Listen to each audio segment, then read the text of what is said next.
The gaming industry hides secrets that would make players furious. Here are 5 shocking truths. Each is real. Each is proven. Let's begin. Fact 1. The crunch culture at major studios is not a myth.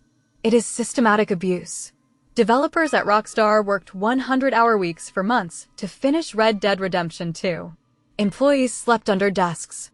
Some missed their children's birthdays. Rockstar's co-founder Dan Houser famously bragged about it. He said they worked 100-hour weeks and almost broke the company. But the hidden secret is worse. A 2018 lawsuit revealed that Rockstar denied overtime pay to dozens of workers. They classified them as exempt. The case was settled for $7.5 million. Rockstar admitted nothing. Similar stories came from CD Projekt Red during Cyberpunk 2077. Developers worked mandatory 6-day weeks for over a year.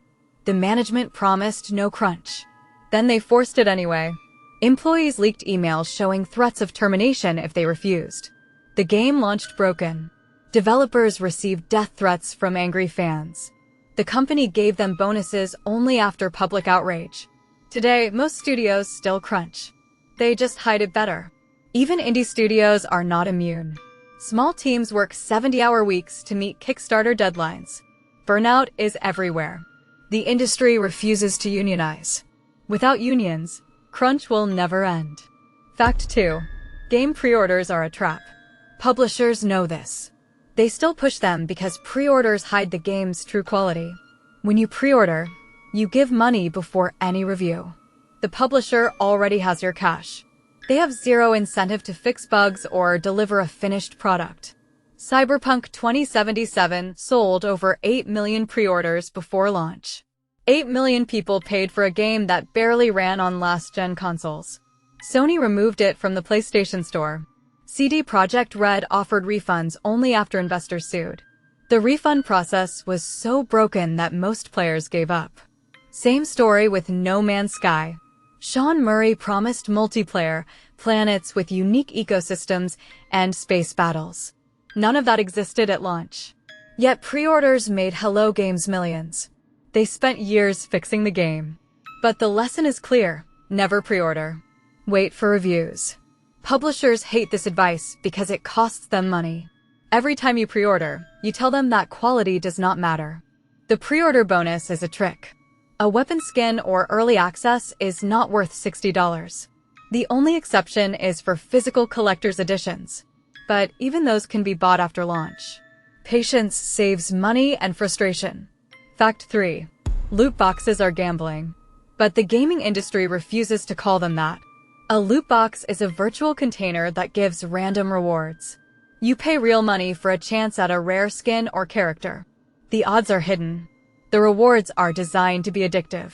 Belgium and the Netherlands declared loot boxes illegal gambling in 2018. EA argued that their loot boxes in FIFA Ultimate Team were surprise mechanics. They said it was ethical and fun. The British Parliament laughed at them. A 2020 study found that loot box spending is linked to problem gambling.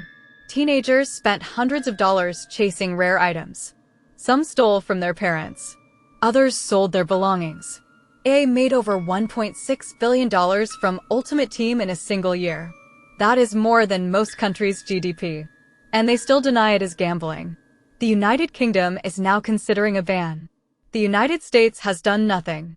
The loot box is still everywhere. Call of Duty, Overwatch, Apex Legends, all have them. They prey on children.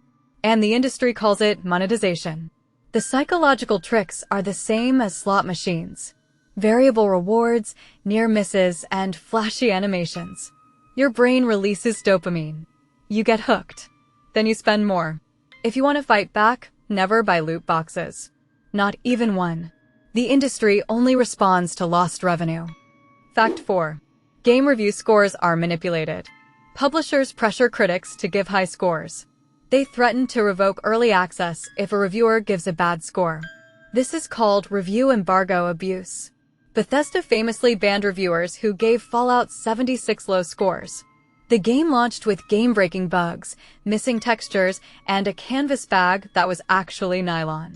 Yet many outlets gave it 7 out of 10 or higher. Why? because they feared losing access to future Bethesda games. The same happened with Cyberpunk 2077. Reviewers were only allowed to show footage provided by CD Projekt Red.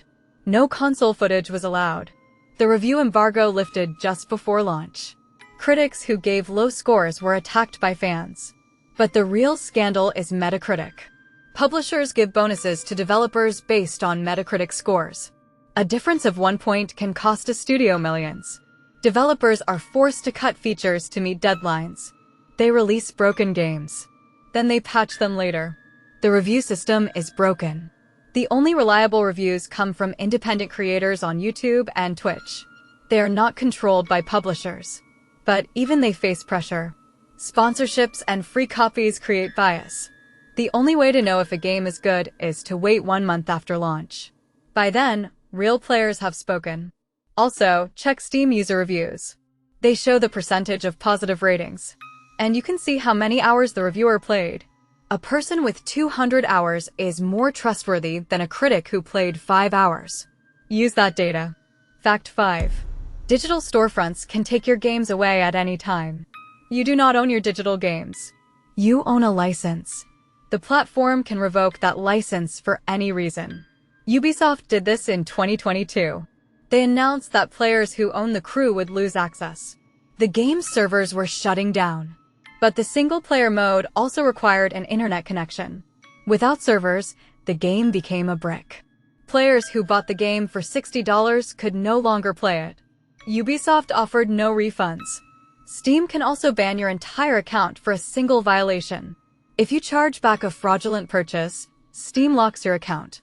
You lose thousands of dollars in games. The same with PlayStation and Xbox. Their terms of service allow them to terminate your account for any reason.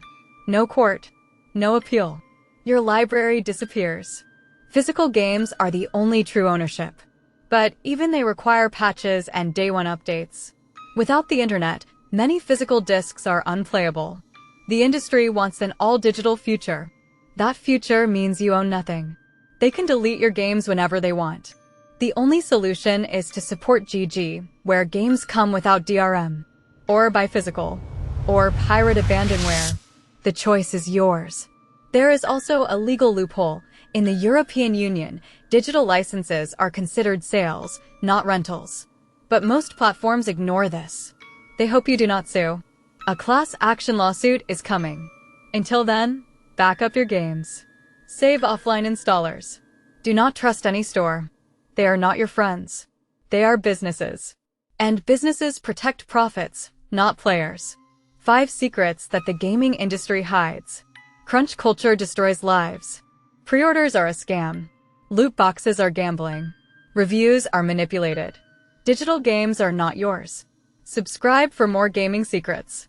Support Game Snacks on Ko-Fi. Link in description.